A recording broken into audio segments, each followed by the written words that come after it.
Welcome back, friends. If you've been on the journey of inner growth and spiritual practice, you know that it's not always sunshine and serenity. Sometimes, paradoxically, the more we meditate, the more agitated we feel.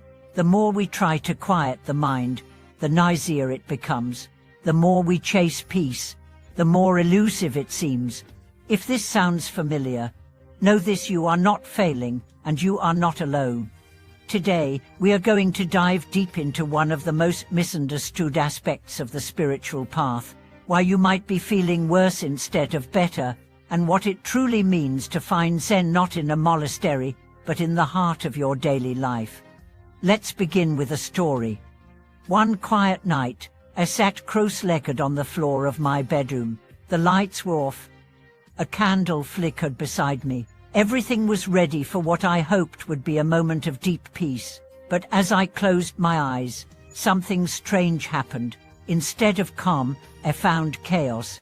My mind filled with deadlines, family responsibilities, past regrets, and future worries. It was like someone had perked in 1,000 tevs all at once. I opened my eyes, frustrated. Why can't I meditate? Why is this happening? The answer, I later discovered, was simple but profound. I had not built a home for my heart. Many people believe that peace is something you go out and find. You go to a temple, a retreat center, a yoga class. You travel to distant lands to sit in silence. But the greatest spiritual journey is not the one that takes you away from life, it's the one that brings you fully into it. Real Zen is not found on a mountaintop. It's found in the kitchen when you're washing dishes. It's in the traffic jam when you choose not to honk. It's in the argument when you decide to listen instead of win. That's where your inner home is built. I want to introduce you to someone who taught me this truth in the most unexpected way. His name was Mr. Hua, a shoemaker in a crowded market. He never went to school, didn't own a single spiritual book, and yet his presence radiated peace. I used to sit near his stall just to watch him work. He would repair shoes with such care, such attention. It was as if every stitch was a prayer. One day, I asked him, "How do you stay so calm in this chaos?" He looked up, smiled, and said, "I repair more than shoes. I repair myself."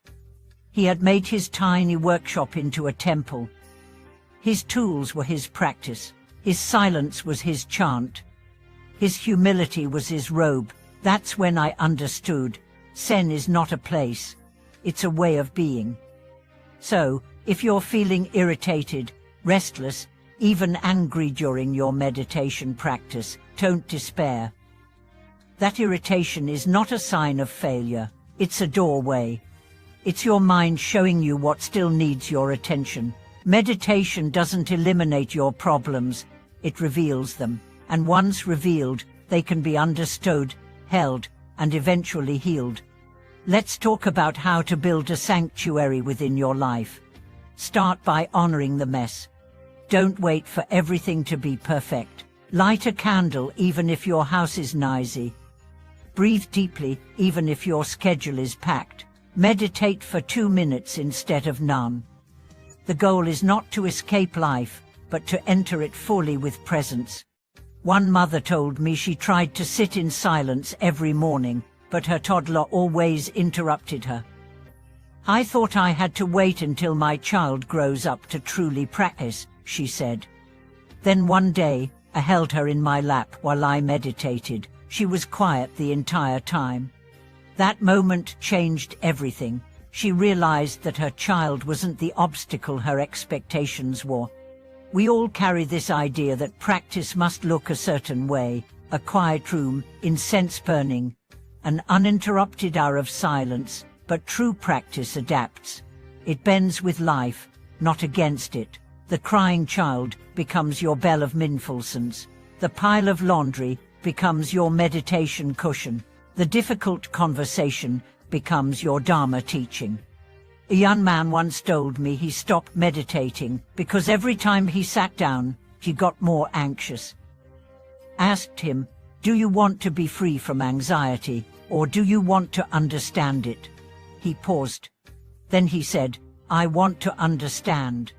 That's when she began again, not to escape his thoughts, but to meet them like old friends. When we meditate, we think we are supposed to be calm, but what we're actually doing is watching the storm.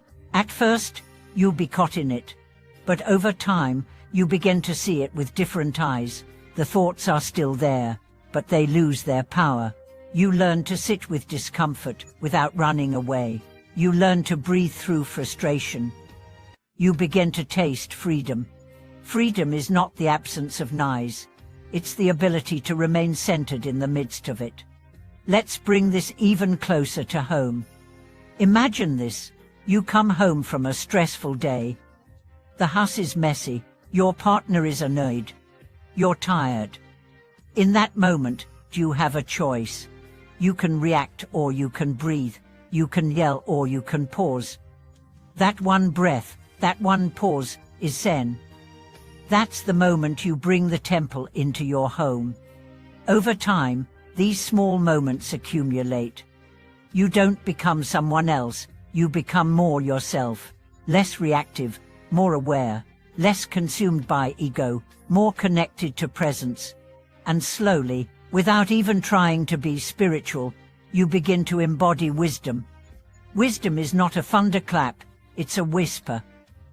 It's in the quiet decision to speak gently, to forgive, to laugh, to let go. Zen in the home is not a decoration. It's not a statue or a scroll. It's how you answer the phone, how you stir your soup, how you greet your neighbor. It's in the apology, the silence, the smile, the softening of your heart. You might ask, can I really transform my home into a place of peace? Yes, but not by changing your furniture, by changing your presence. When you enter your home, set the intention. This is a sacred space, not because it's perfect, but because I choose to bring my best self here. And if your home is full of conflict, start with one corner, a chair where you sit with a cup of tea and breathe, a photo that reminds you of love, a journal where you write your gratitude. That's all it takes. A seed. Plant that seed, water it daily. You will be amazed. Zen doesn't ask you to renounce your family. It invites you to love them better. It doesn't ask you to leave your job. It asks you to do your work with care. It doesn't require silence. It requires sincerity. So if you've been meditating and feel like you're going backward, remember this. You're not. You're simply becoming more honest, more aware, more awake. That's not regression. That's evolution. And when you feel like giving up, come back to the breath, one moment. That's where all healing begins. Thank you for watching this video. If this message brought you comfort, clarity, or the courage to keep going, let us know in the comments. Your story matters. And remember to subscribe, like, and turn on notifications so we can keep walking this path one breath, one step, one heart opening at a time. See you in the next video.